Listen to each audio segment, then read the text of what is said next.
Exercise 1.12. The information below is taken from the books of Ground Limited. Ground Limited's financial year ends on 30 June every year. Required 1.12.1. Prepare the note of the reconciliation of the net profit before tax and cash generated from operations, Note 1, on 30 June 2025. 1.12.2. Complete the entire statement of cash flows for the year ending 30 June 2025. Calculations must be shown in brackets. Information 1. Information from the statement of financial position or the balance sheet on 30 June, and then the list of balances is given for all your assets and all your owner's equity and liabilities for the year 2024 and 2025. Number 2, notes to the statements of financial position or balance sheet. 2.1, the fixed asset note. 2.2, trade and other receivables note. And 2.3, trade and other payables note, both for the previous year and the current financial year. Number 3, additional information. 3.1, ordinary share capital. On 1 July 2024, 60,000 shares were already in issue at 10 Rand per share. On 1 January 2025, 6,000 additional shares are issued at 15 Rand per share. And 30 May 2025, 8,000 shares are bought back at 13 Rand per share. 3.2, the total depreciation for the year amounts to 13,200 Rand. 3.3, during the year, equipment was sold at carrying amount and new equipment was purchased. Details of sold equipment: cost price 40,000 Rand, accumulated depreciation on the date of sale 30,200 Rand, date sold 1 April 2025. Selling price we will need to calculate.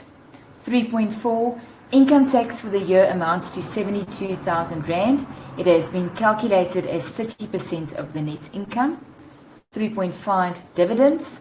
An interim dividend of 80 cents per share were declared and paid on 8 January 2025. The final dividend was declared on 30 June 2025. 3.6, the loan statement for ABSA shows the following on 30 June 2025. Balance at the start of the financial year, 130,000 Rand.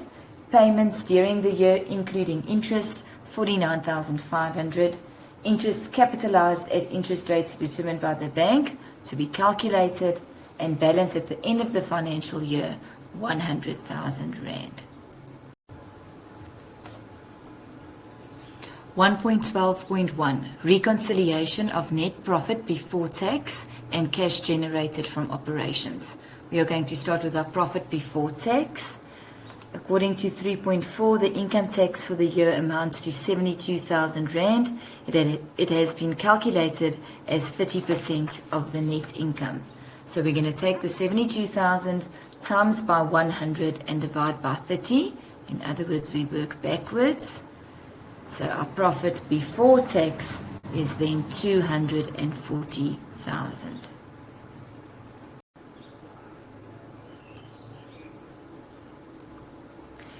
Now we're going to add the adjustments relating to depreciation. And the amount was given as 13,200 Rand, as well as interest paid. There you can have a calculation in brackets. You start with your opening balance, you minus the payments made including interest for the year, and you subtract your closing balance. So 130,000 minus 49,500 minus the 100,000 closing balance will then give you 19,500 Rand. So if you add these two adjustments together, you get 32,700. So your profit from operations before changes in working capital will be the 240,000 Rand from profit before tax, plus your adjustments of 32,700 to give you a subtotal of 272,700. Then your changes in working capital. For inventory, We started with 45,000 Rand in 2024 and ended with 25,000 in 2025. So we will have a decrease in inventory. And the decrease amount is 20,000. And it's out of brackets because it's an inflow in cash. Then for creditors and debtors, we start with debtors. Remember, for debtors, we have to include trade debtors, your accrued income, and your prepaid expenses for 2024 and 2025. In 2024, your debtors control was 26,000, your accrued income was 4,000, and your prepaid expenses was 8,000. That gives us a total of 38,000. And in 2025, the accrued income, the prepaid expenses, and debtors control amounts to 15,000. So then we are going to have a decrease in debtors, 38,000 minus 15,000. And that gives us an answer of 23,000 out of brackets because it's an inflow in cash. Then for our creditors, we are going to consider trade creditors, accrued expenses, and income received in advance. 2024, it was 21,400 plus 2,600 plus 6,000 to give you 30,000 Rand. And in 2025, it was 17,600 plus 2,200 plus 1,200 to give you 21,000 Rand. So we will have a decrease in creditors, 30,000 minus 21,000 to give you 9,000 in brackets because it's an outflow in cash. So our changes in working capital will then be 34,000 Rand. I got this figure by taking my decrease in inventory of 20,000 plus adding the 23,000 of my debtors and minusing the 9,000 of my decrease in creditors. That gives me 34,000. If I add that to the profit from operations before changes in working capital of 272,700 Rand, I then get cash generated from operations as 306,700 Rand. So always remember to calculate your decrease or increase in inventory, your decrease or increase in debtors, or your decrease or increase in creditors. In inventory, it was a decrease of 45,000 minus 25,000, which gives you 20,000 cash inflow. In debtors, there was a decrease of 23,000 as an inflow in cash, and in creditors, there was a decrease in cash. So it's 9,000 in brackets, as it was an outflow in cash. 1.12.2 Statement of Cash Flows of Ground Limited for the year ending 30 June 2025. Cash flow from operating activities. We are going to start with the cash generated from operating activities, and that is going to be 306,700 Rand, which we've just calculated. Then our interest paid is going to be 130,000 minus the 49,500 minus the 100,000. So it's your opening balance minus your payments minus your closing balance of your loan account. This then gives you an amount of 19,500 Rand in brackets. We also consider income tax paid. Now, income tax paid, we'll have to go back to the information. We started with a debit balance of 5,000 Rand, so that means SARS owes the company 5,000. Then we add the income tax that we should have paid for the year, which is 72,000 according to the adjustments, and then we minus our closing balance of 10,220 Rand. This then gives us an amount of 56,780 in brackets. Remember, you can either do this basic calculation in brackets, or you can do your ledger account on the side. Then we're going to do dividends paid.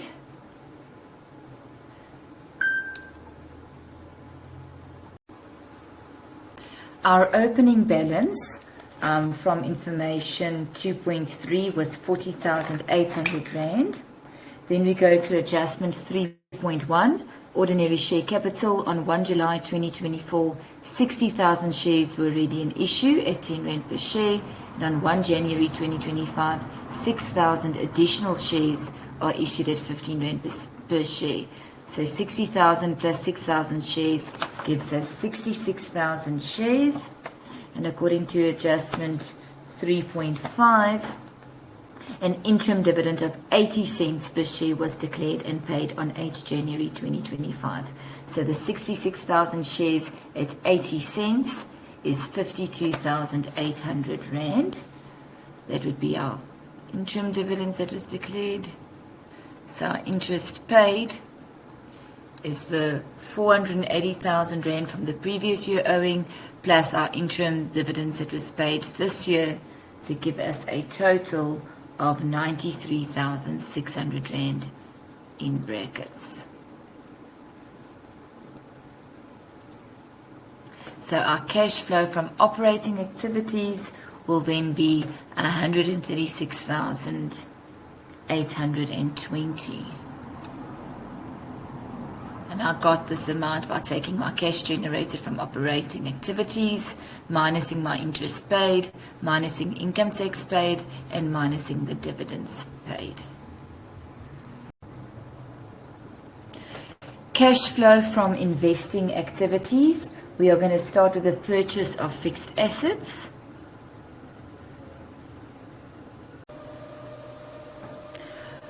So we're going to start with the land and buildings. If we go to adjustment 2.1, in 2024 we had 750,000 Rand, and in 2025 we had 890,000 Rand.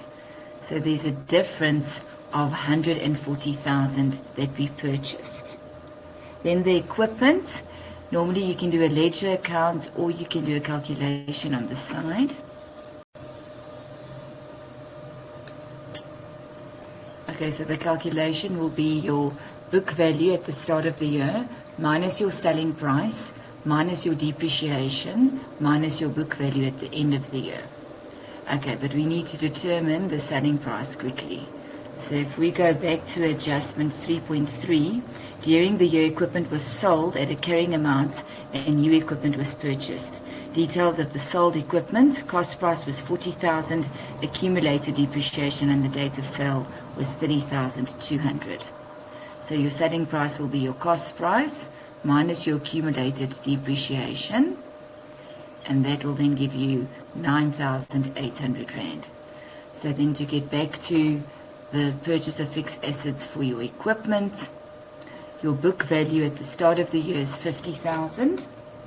If we go to adjustment 2.1, then we minus the selling price of 9,800 that we just calculated. We minus the 13,200 depreciation given, and we minus the 90,000 equipment at book value at the end of the year. And that will then give you 63,000 Rand. So our total purchases of fixed assets will then be 140,000 plus 63,000, and then that will give us a total of 203,000. And that's in brackets because it's an outflow in cash. Next will be the proceeds from selling fixed assets.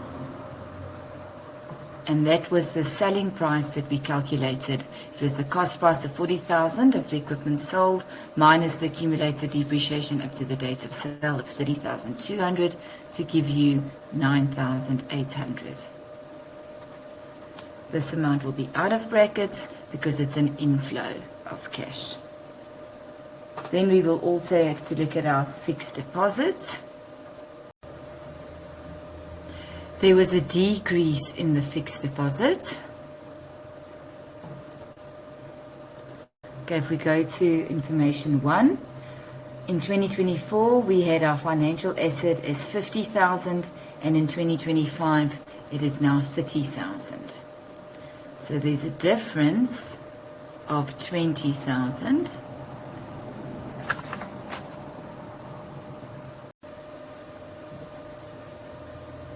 And this will be out of brackets because it's an inflow of cash.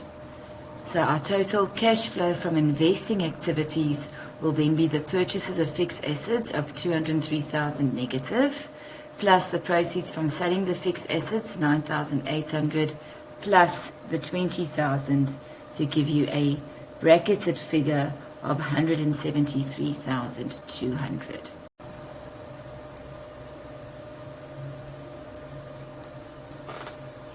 Cash flow from financing activities. We first have to look at what happened to our shares during the year. So we go to adjustment 3.1. On 1 July, 60,000 shares were in issue.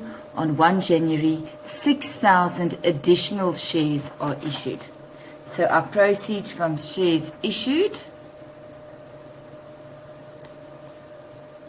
we are going to have the 6,000 shares, and it was issued at 15 Rand per share.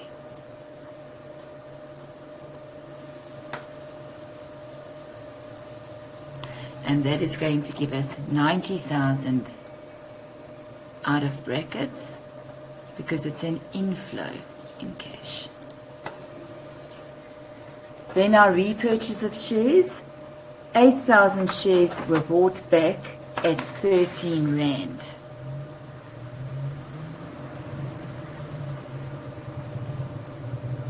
So 8,000 shares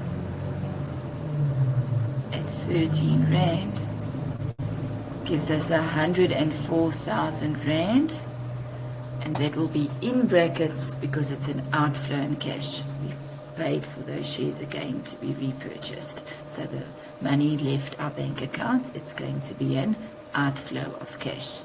And then lastly, we look at our loan.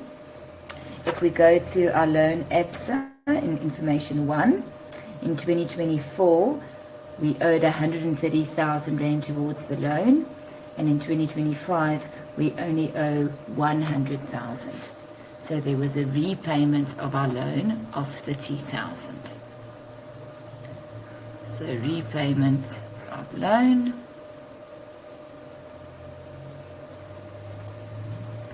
$130,000 minus 100,000,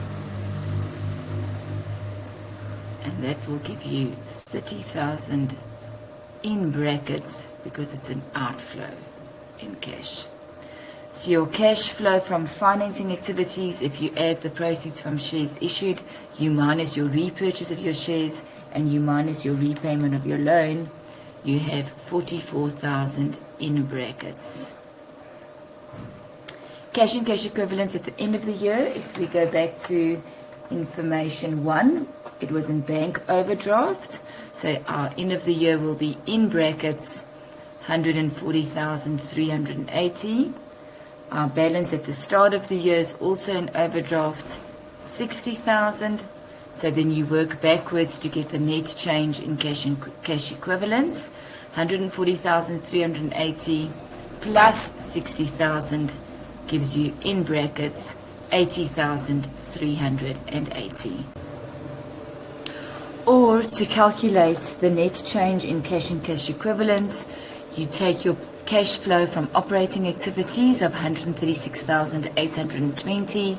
You add your cash flow from investing activities, well in this case you subtract it, you minus 173,200, and then your cash flow from financing activities, you minus the 44,000, and that will also give you a net change in cash and cash equivalents of negative 80,380.